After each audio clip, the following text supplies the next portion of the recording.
dengan baik, dengan ikhlas, dengan menjalankan sesuai dengan aturan-aturan yang ada dalam kehidupan bermasyarakat. Baik,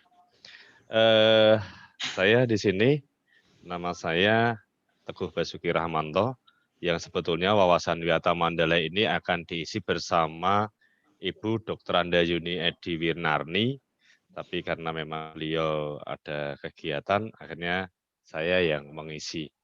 Baik, saya mengajar materi PKN untuk di kelas 8 dan 9. Untuk Bu Yuni Edi Wirnani juga mengajar PPKN kelas 9. Baik, saya akan mulai tentang wawasan Wiyata Mandala. Arti dan makna wawasan Wiyata Mandala yang pertama, wawasan adalah suatu pandang atau sikap yang mendalam terhadap suatu hakikat. Wiyata adalah pendidikan, Mandala adalah tempat atau lingkungan. Sehingga wawasan Wiyata Mandala adalah sikap menghargai dan bertanggung jawab terhadap lingkungan sekolah sebagai tempat menuntut ilmu pengetahuan. Di mana sekolah adalah merupakan satu kesatuan yang utuh, yang mana Apa? neng tas.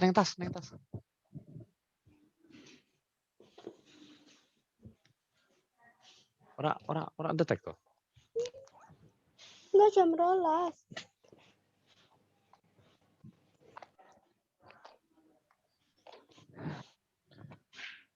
Wawasan Wiyata Mandala adalah satu cara pandang bagaimana kita mengerti tentang sebuah pendidikan di sekolah, sebuah aturan-aturan yang ada di sekolah seperti yang tadi disampaikan oleh pemateri-pemateri sebelumnya, yang mana itu harus diikuti oleh seluruh yang berada di sekolah, baik itu guru, siswa, ataupun mungkin unsur-unsur yang lain. Karena memang aturan-aturan yang diberikan di sekolah itu sangat penting dan harus dijalankan dalam setiap kehidupan di sekolah. Selanjutnya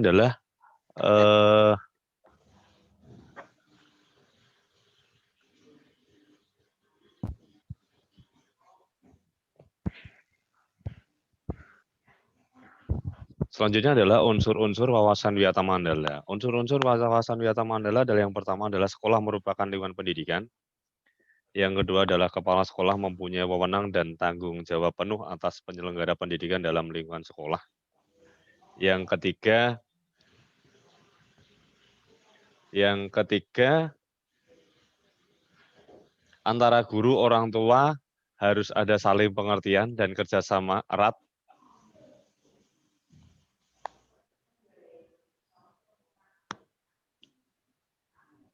Harus ada saling pengertian dan kerjasama erat untuk mengemban tugas pendidikan hubungan yang serasi. Yang selanjutnya adalah warga sekolah di dalam maupun di luar sekolah harus menjunjung tinggi martabat dan citra guru. Yang selanjutnya adalah sekolah harus bertumbuh pada masyarakat sekitar dan mendukung antar warga. Jadi unsur-unsur wawasan Wiyata Mandala itu harus bisa kita laksanakan, harus bisa kita jalankan dalam kehidupan kita sehari-hari di lingkungan sekolah, di lingkungan masyarakat. Karena apa? Di lingkungan sekolah itu kita juga membawa satu hal budi pekerti yang baik. Oh, sekolah kita ini tempat yang baik, siswa-siswinya juga baik, sehingga unsur-unsur dalam wawasan Wiyata Mandala akan terpenuhi. Yang selanjutnya adalah sekolah dan fungsinya. Sekolah merupakan tempat penyelenggara kegiatan belajar mengajar, menanamkan dan mengembangkan berbagai nilai ilmu pengetahuan, teknologi, dan keterampilan sekolah, merupakan lembaga pendidikan formal tempat berlangsungnya kegiatan belajar mengajar untuk membina dan mengembangkan yang pertama ilmu pengetahuan dan teknologi, yang kedua pandangan hidup dan kepribadian, yang ketiga hubungan antar manusia dan lingkungan atau manusia dengan Tuhannya, yang keempat adalah kemampuan berkarya, yang kelima adalah fungsi sekolah adalah sebagai tempat masyarakat belajar karena memiliki aturan tata tertib kehidupan yang mengatur hubungan antar guru, pengelola sekolah siswa dalam pembelajaran untuk mencapai tujuan pendidikan yang telah ditetapkan dalam suasana yang dinamis. Di dalam sekolah, itu fungsi-fungsi yang ada di sekolah harus kita jalankan, karena memang sekolah adalah tempat untuk menggali informasi, tempat untuk mencari ilmu pengetahuan, sehingga mampu membentuk karakteristik sikap yang kita lakukan dalam kehidupan sehari-hari.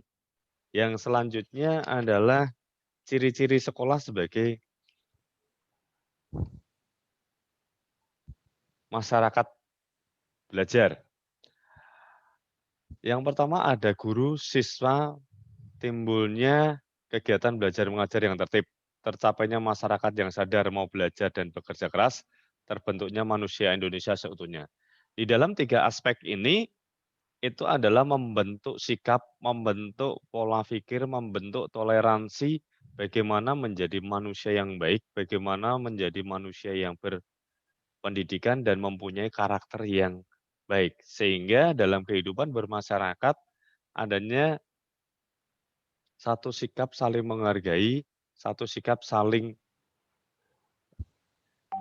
tolong-menolong sehingga terbentuk sebuah kelompok-kelompok masyarakat yang mampu berpikir secara cerdas dalam menganalisa berbagai tantangan yang terjadi di dalam masyarakat. Yang selanjutnya adalah prinsip-prinsip sekolah. Prinsip-prinsip sekolah, yang pertama sekolah sebagai wadah atau lembaga yang memberikan bekal hidup, sekolah sebagai institusi tempat peserta didik belajar di bawah bimbingan pendidik, sekolah sebagai lembaga dengan pelayanan yang adil, merata bagi stakeholder-nya, sekolah sebagai lembaga pengembangan bakat dan minat siswa, sekolah sebagai lembaga pembina potensi di luar inteligensi, sekolah harus memberikan perhatian serius untuk mengembangkan kemampuan emosional, sosial, kemampuan komunikasi dan berinteraksi, serta kemampuan bekerja sama dalam kelompok dan lain-lain. Sekolah sebagai wahana pengembangan sikap dan watak, sekolah sebagai wahana pendewasaan diri, sekolah sebagai bagian dari masyarakat belajar atau learning sosial. Sehingga prinsip-prinsip sekolah itu harus kita jalankan. Kalau kita tidak menjalankan prinsip-prinsip sekolah, apa artinya kita berangkat ke sekolah? Apa artinya kita belajar di sekolah kalau aturan-aturan atau sebuah sistem yang ada di sekolah tidak kita jalankan dengan baik dan benar. Oke, selanjutnya adalah penggunaan sekolah.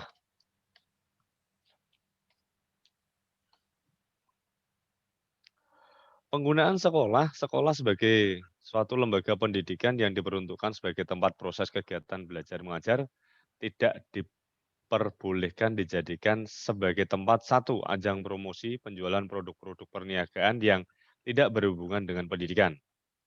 Sekolah merupakan lingkungan bebas rokok bagi semua pihak.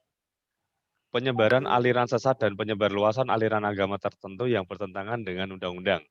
Propaganda politik dan kampanye, syuting film atau sinetron tanpa seizin pemerintah daerah, kegiatan-kegiatan yang dapat menimbulkan kerusakan, perpecahan, perselisihan sehingga dijadikan suasana sekolah tidak kondusif.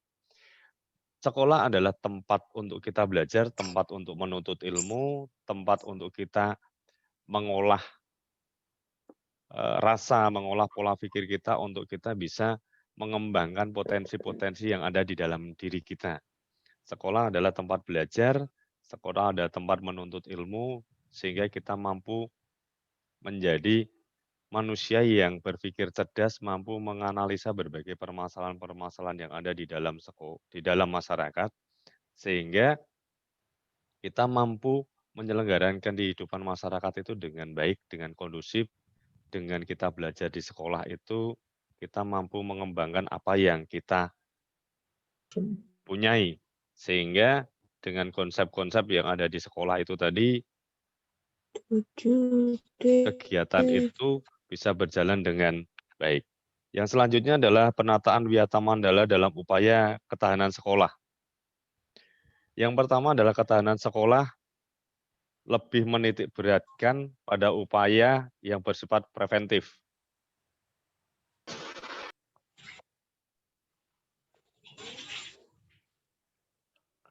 Yang kedua adalah untuk menjadikan sekolah sesuai dengan tujuan dan fungsinya, perlu dilakukan penataan Wiyata Mandala di sekolah melalui langkah-langkah berikut. Yang pertama adalah meningkatkan koordinasi dan konsolidasi sesama warga sekolah untuk mencegah sedini mungkin adanya kegiatan dan tindakan yang dapat mengganggu proses belajar mengajar, melaksanakan tata tertib sekolah secara konsisten dan berkelanjutan, melakukan koordinasi dengan komitmen sekolah dan pihak keamanan setempat untuk terselenggaranya ketahanan sekolah.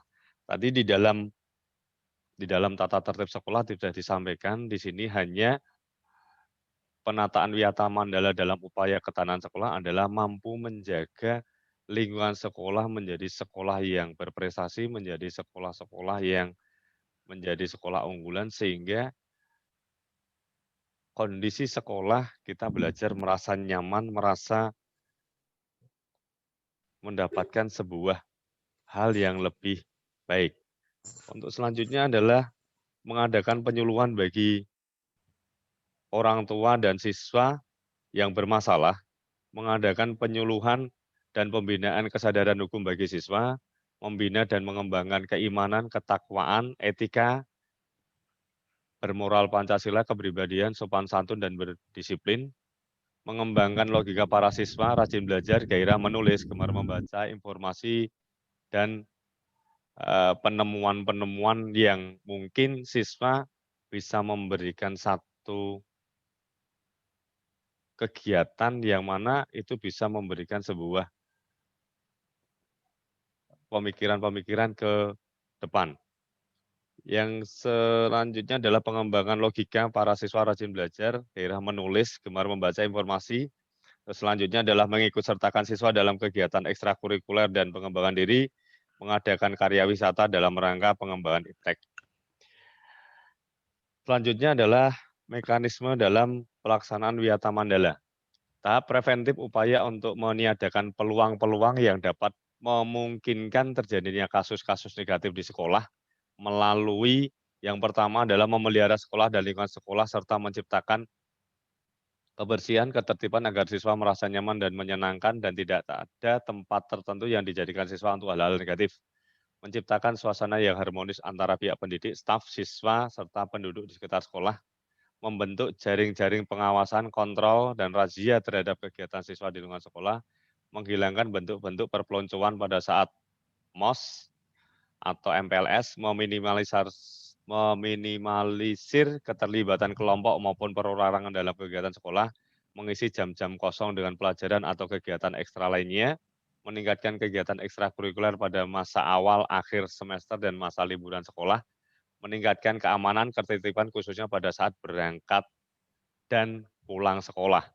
Mekanisme dalam pelaksanaan Wiyata Mandala itu adalah bagaimana menjaga sekolah itu menjadi lebih baik, bagaimana menjaga sekolah itu menjadikan anak-anak yang tidak brutal, menjadikan anak-anak yang tidak merasa paling segalanya, tapi bagaimana saling menghargai satu dengan yang lain, membantu satu dengan yang lain, sehingga terciptalah sebuah sekolah yang sangat luar biasa, sekolah yang kondusif, sekolah yang menyenangkan, seakan-akan sekolah adalah menjadi rumah kedua setelah rumah yang utama. Tahap-tahap preventif, represif, tahap-tahap represif adalah upaya untuk menindak siswa yang telah melanggar peraturan-peraturan dan tata tertib sekolah. Upaya-upaya represif seperti yang pertama adalah mendamaikan para pihak yang terlibat perselisihan berikut orang tua, pendidik, dan pembinanya, membatasi areal tempat terjadinya aksi, menetralisir isu-isu yang berkembang dan mencegah timbulnya isu-isu baru, berkoordinasi dengan pihak keamanan apabila terdapat pihak luar sekolah yang melanggar keamanan, ketertiban, dan perbuatan kriminalitas di lingkungan sekolah, mengungkap lebih lanjut keterlibatan pihak luar sekolah atas kasus yang timbul dan menyelesaikan secara hukum, mengikut sertakan para ahli untuk mengadakan bimbingan dan penyuluhan, memberikan sanksi sesuai tata tertib yang berlaku.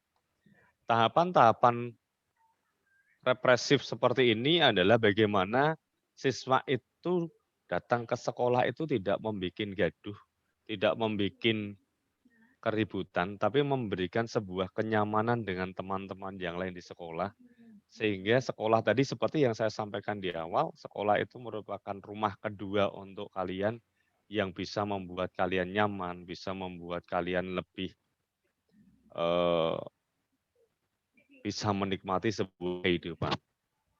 Dari materi yang saya sampaikan tadi, kita ambil kesimpulan wawasan Wiyata Mandala adalah bagaimana tempat kita untuk bersekolah, tempat kita untuk menimba ilmu itu menjadi satu tempat yang menyenangkan, bukan satu tempat yang mengerikan, bukan satu tempat yang membuat tidak nyaman, tapi membuat sesuatu tempat sekolah itu yang benar-benar bisa menimbulkan kita nyaman di sekolah. Kita tidak mungkin akan melanggar sekolah, kita tidak akan melanggar aturan-aturan, atau mungkin kita tidak akan membolos sekolah. Kalau sekolah itu tempatnya nyaman, saya kira anak-anak juga tidak akan melakukan hal-hal atau kegiatan-kegiatan yang melanggar aturan hukum, melanggar aturan sekolah, melanggar aturan norma-norma kesusilaan, kesopanan, dan lain sebagainya.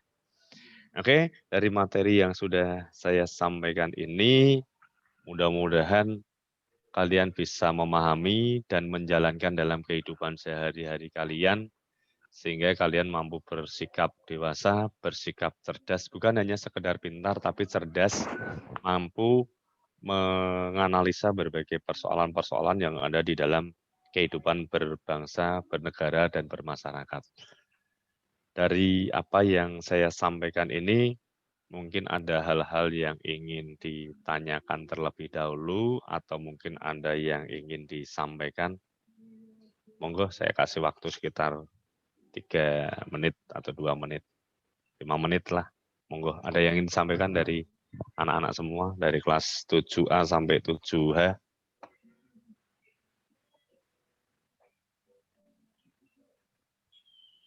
Oke, mudah-mudahan ada yang ingin disampaikan. Oke, kalau tidak ada, dari paparan tadi, saya hanya ingin memberikan satu tugas saja.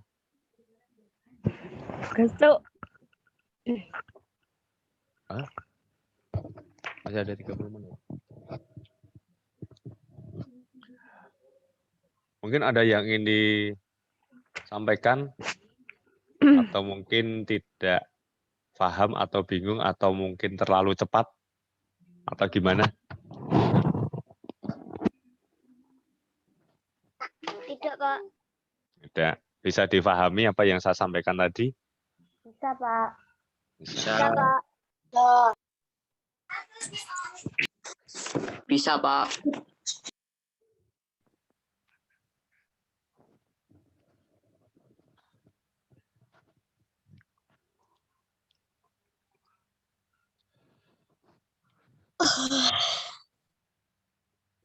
Semua sudah pada makan?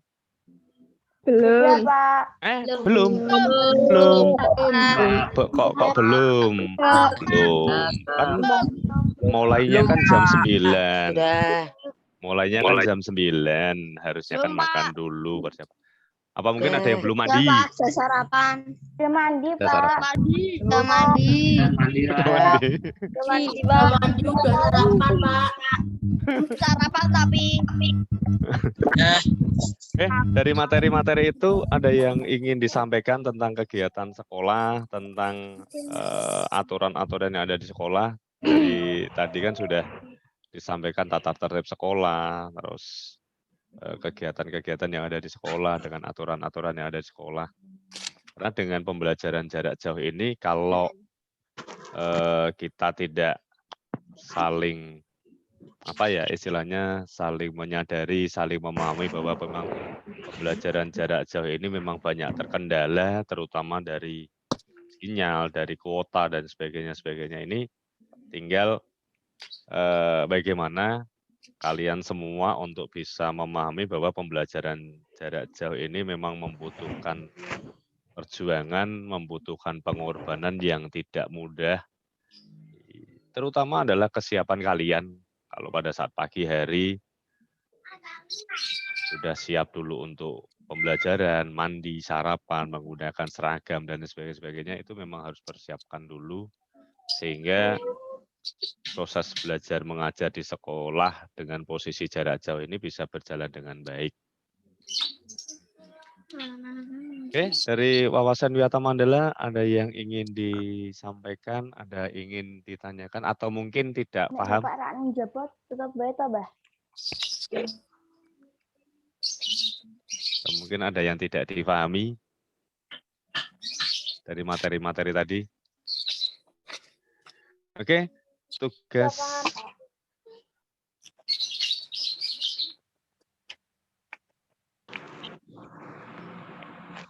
tugasnya nanti Bapak kirim boy. Tugasnya adalah buatlah dampak positif dan dampak negatif dari wawasan Wiyata Mandala. Buatlah dampak positif dan dampak negatif dari wawasan Wiyata Mandala yang nanti akan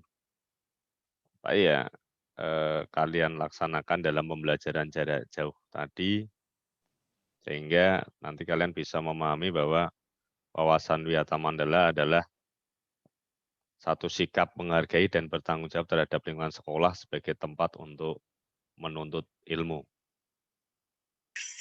Tugasnya itu di mana, Pak? Dikumpulinya Belum, Pak. PCR. Di Google Classroom itu kan ada yang MPLS, nanti dikumpulkan di situ. Di Baik, topik Pak. MPLS Iya, gitu. Di topik MPLS. Oke, Pak. Baik, Pak. Ditulis, nanti kalian foto saja, kirim bentuk foto saja. Ditulis tangan dalam bentuk foto aja. Pak.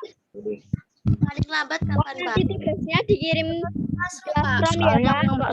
Ya, dikirim di Google Classroom yang ada topik materi adalah MPLS. Nanti dikirim di situ paling akhir. Soalnya ulang, Pak. Hari Senin ya. Minggu depan, paling akhir minggu depan. Soalnya adalah dampak positif dan dampak negatif dalam kegiatan wawasan Wiyata Mandala.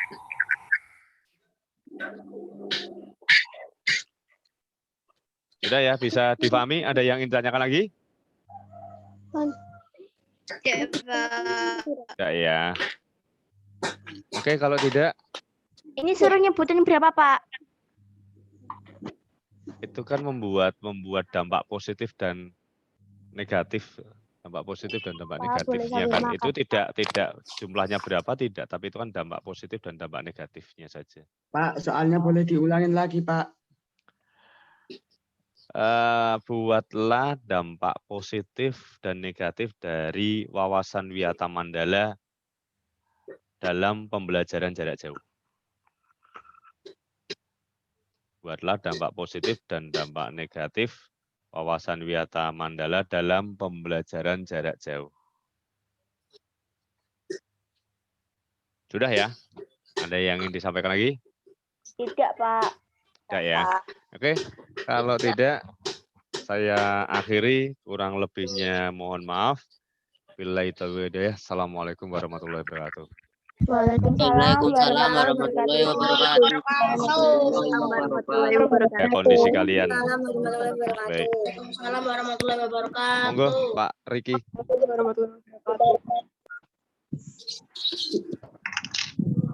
Waalaikumsalam warahmatullahi Halo, anak-anak masih pada semangat? Masih, Pak. Lapar. Enggak, Pak. Kenapa? Lapar, Pak. Lapar? Pak. Oh, Lapar. Lapar, Pak. kapan, Pak?